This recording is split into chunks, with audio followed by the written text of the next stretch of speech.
That's the fight that everybody want to see. Yeah. And I want to do it. Do you respect him as, like, when he's like, I got a couple fights left, I'm at the end, I'm only trying to get mega fights, so... Get the intro. That's the energy we need, Boots. Yeah, I seen that damn interview, man. Oh, yeah. That's the energy we need, man.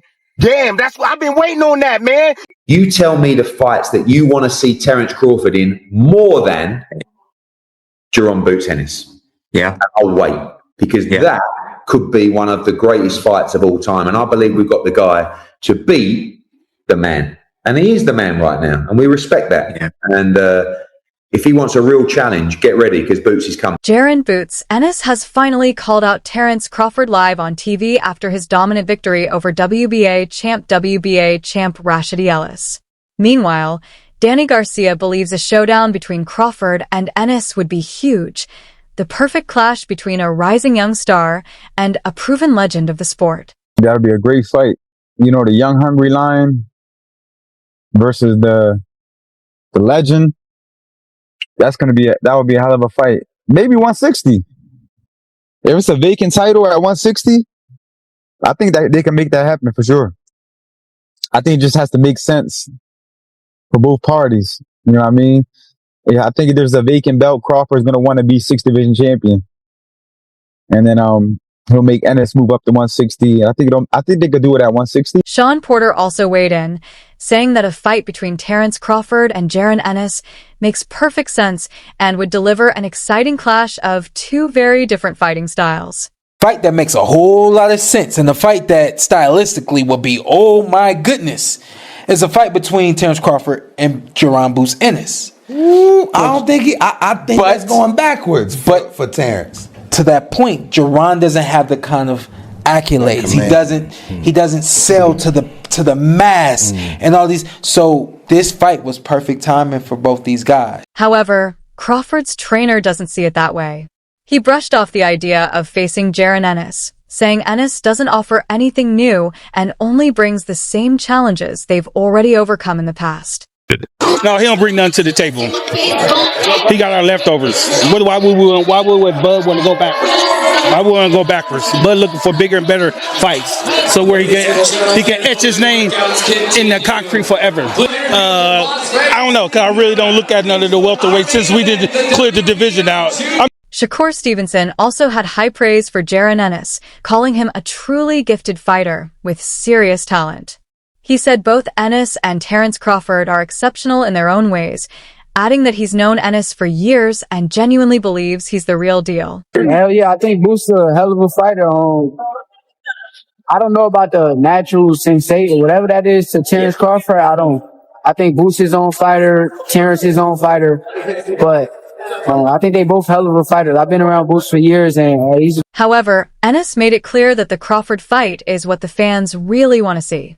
He challenged Crawford directly, denied ever turning down the matchup, and accused him of pretending that Ennis was the one avoiding the fight. That's the fight that everybody want to see. Yeah. And I want to do it. Do you respect him as, like, when he's like, I got a couple fights left, I'm at the end, I'm only trying to get mega fights, so... I understand it, but don't lie or cap to the net and make it seem like I had the opportunity to fight you and I didn't. I never did. You know what I'm saying? And then that one time that I did, we said, they called, and we said, we never heard nothing else back about it. So, I mean, I respect it, though. I mean, get your money. You know what I'm saying? Do your thing. But don't be capping on the net, acting like this, acting like that. Meanwhile, Eddie Hearn stated that there's no bigger fight for Terence Crawford than a showdown with Jaron Ennis, calling it a potential all-time classic.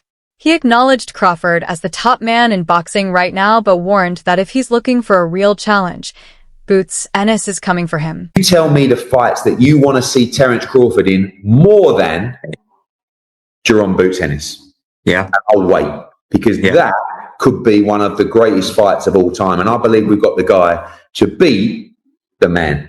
And he is the man right now. And we respect that. Yeah. And if he wants a real challenge, get ready, because Boots is coming. Keyshawn Davis said he'd love to see Crawford take on Ennis, but believes Crawford is operating on a completely different level. He even compared him to Floyd Mayweather, adding that a fight with Ennis might not be something that truly motivates Crawford at this point. Your man. Yeah. Bud, your man. Yeah. You know the fight niggas want to see, bro. What? Boots.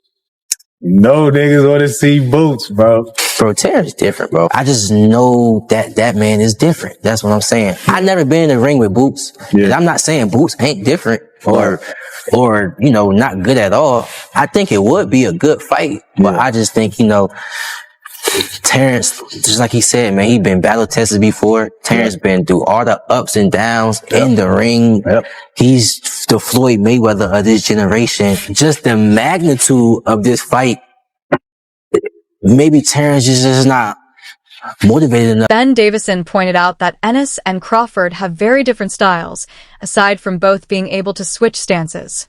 He explained that Crawford relies more on instinct and natural feel, while Ennis fights with precision and strategy, like a chess player. People compare Ennis with Crawford, but Ennis always says he's got a completely different style, and the only similarity is they both switch. Do you agree with that? I 100% agree with that. Me personally, I think that Terence Crawford boxes a hell of a lot more in the moment, phenomenal fighter in the moment, and I think Ennis is a lot more of a chess player. Eddie Hearn said Crawford would only take on Ennis if the money was big enough, knowing how dangerous the young contender is.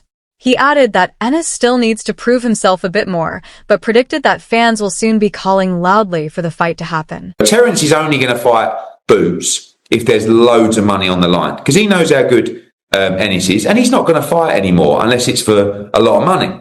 So we have to do what we say. We have to prove the quality of Ennis, and he has to earn his shot against Crawford. But that is the fight that I look at in 9 to 12 months' time. 3 fights down the line. And I think US fight fans are going to be crying out for that fight. Like, you imagine if we beat Lima on Saturday, we beat Ortiz, you know, we beat Fundora or Mertzalayev or Zayas, everyone will be calling for Ennis v. Crawford. I think a lot of fans are crying for that now. They have been for years. Yeah. But the reality is we still need to, you know, it's not, I think everyone who, like I say, everybody that knows boxing. Yeah, boxing fans. One that knows how good Ennis is go, I mean, what a fight. That is unbelievable. But still, you've got to educate people that Ennis is as good as I say he is.